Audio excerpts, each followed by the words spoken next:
Welcome to Friday, TGIF. It's August 15th, 2025. This DayWeather Podcast brought to you by the Advocates Injury Attorneys.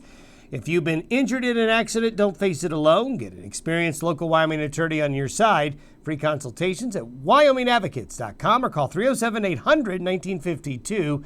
You deserve an advocate. August thunder here over the next 2 to 3 days. Today and tomorrow in particular, we saw thunderstorms pick up and increase across the area as a moisture plume is working its way through the region. Some of you actually got rained on yesterday. Some of you just heard thunder and got a lot of wind and lightning. But as the moisture gets deeper today and tomorrow in particular, thunderstorm chances will be better. But the plume thins out, pushes out into the plains by late Sunday into Monday and Tuesday. So basically, we're going into the back and forth of summer with hot August days, occasionally interrupted by busier thunderstorm periods. And that's what we're going to experience today through the middle of next week. Now, late next week, as we showed you yesterday, kind of an interesting setup where moisture could come from the southern plains and wrap all the way westward around a high pressure ridge and then circulate through the region. This would be late next week and next weekend, and it may be multiple days. It may just be a day or two. We'll keep our fingers crossed because it could be very helpful for areas west of the divide if indeed it does develop. So we'll just kind of have to wait and see. But there's a little bit of hope for areas west of the divide maybe to get some late August precipitation. Are the leaves turning yellow early? Well, up here, this is from Lovell, Wyoming. Kentucky coffee tree showing signs of turning yellow early. Now, trees can turn yellow early. They could also be affected by other things that make them turn yellow. But don't worry, we've got plenty of summer heat left. Nice photos of sunsets and sunrises and thunderstorm activity. There, one from the Black Hills. Nice lightning strike there in the Gillette area. Boy, a good capture there. Beautiful picture. And how about that to feast your eyes on? A great sunrise in Wind River Country, Wyoming yesterday. Today's satellite shows a lot of the same things we showed you yesterday with that plume of subtropical moisture working its way through the Rockies. You can see the gray in the clouds, the satellite seeing the deeper water vapor. There's the nocturnal thunderstorms again in the northern plains and the northwest Corn Belt.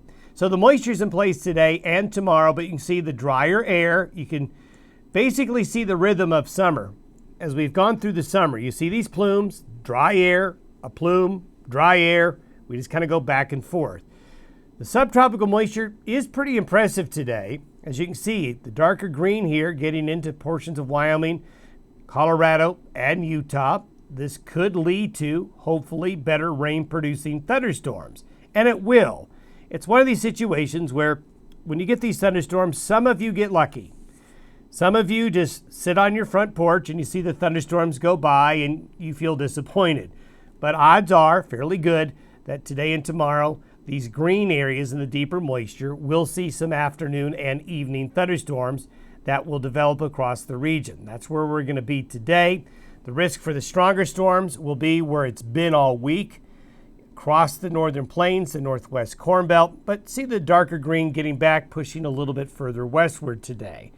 Tomorrow, that thunderstorm pattern gets a little bit further to the north and to the east, but we still see thunderstorms over near the mountain areas. But there's a shift eastward of the deeper moisture Saturday, the stronger thunderstorms in the same areas. Then on Sunday, you can see the arch of thunderstorm activity, a familiar scene that we've seen this summer. Then the dry air punches on in. And that drier air will overspread the region as we get into Monday, Tuesday, and Wednesday. So Monday through Wednesday of next week, generally isolated shower and thunderstorm activity.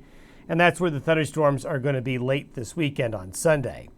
Now, as we get into next week, this is by next Wednesday.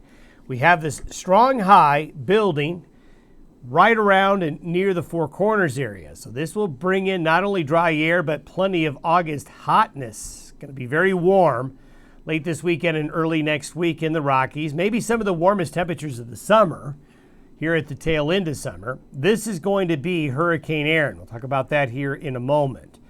So this high, as it builds, is going to want to sit there for several days. And we showed you yesterday the wind barbs showing where the winds aloft at 18,000 feet are going to go like this around the high. Now, normally this really wouldn't mean much, but the high is going to want to sit there for a while. So that's going to give it multiple days for the air to come in and circulate like this. Now let's talk about Aaron really quickly. It's a tropical storm this morning, but it's going to become a major hurricane as it comes through and heads just to the north and east of the Bahamas area as we get into the early portions of next week. We'll need to watch Aaron. We've got some modeling that actually is taking it darn close to the coast. Other modeling is taking it up this way, but it's taken a long time for a major hurricane this summer to form in the Atlantic.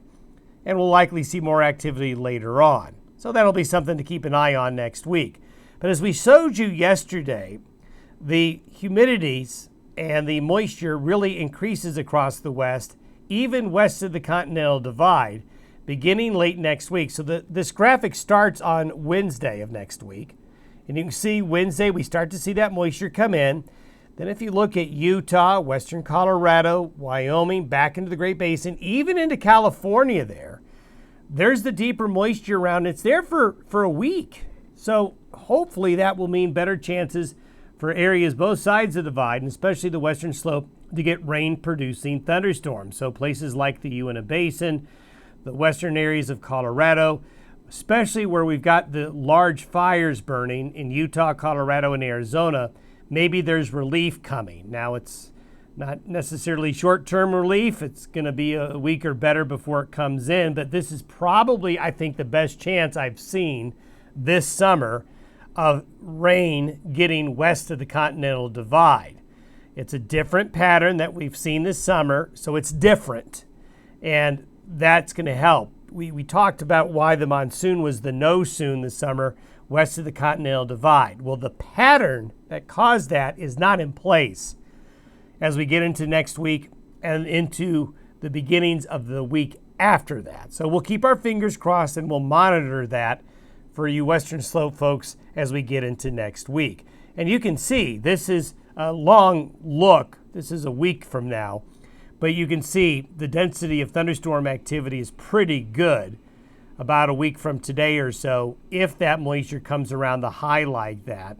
And you can see it's more right in the west, and we don't have as many thunderstorms out here on the plains. So that's a good sign. We'll keep our fingers and toes crossed.